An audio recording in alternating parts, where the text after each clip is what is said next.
Të gjithë fëmijët që kanë dëshirë dhe ide për të krijuar veshje me materiale të riciklueshme mund të marrin pjesë në aktivitetin Miss dhe Mister Riciklimi, i cili organizohet nga Qyteza e Fëmijëve në Korçë me mbështetjen e shoqërisë Administrimi i Mbetjeve të Qarkut Korçë. Ky është një aktivitet që vjen në vitin e tretë radhazi, duke synuar të mësoj fëmijëve se me sende në dukje të parëndësishme mund të krijohen gjëra shumë të bukura. Miss dhe Mister Riciklimi është aktiviteti që vjen për të tretin vit radhazi në kuadër të ditës botërore të riciklimit.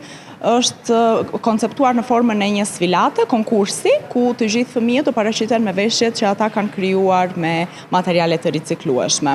Janë hapur aplikimet, deri tani ka pasur shumë interes nga fëmijët, kanë ide fantastike, kanë shpalosur gjithë imagjinatën dhe idetë e tyre kreative, duke krijuar fustane, pelerine, veshje të ndryshme që kanë përdorur materiale të riciklueshme si qese plastike, gazeta, si ditë të vjetra, copa letrash, edhe çdo material tjetër që atyre ju ka ardhur në mendje.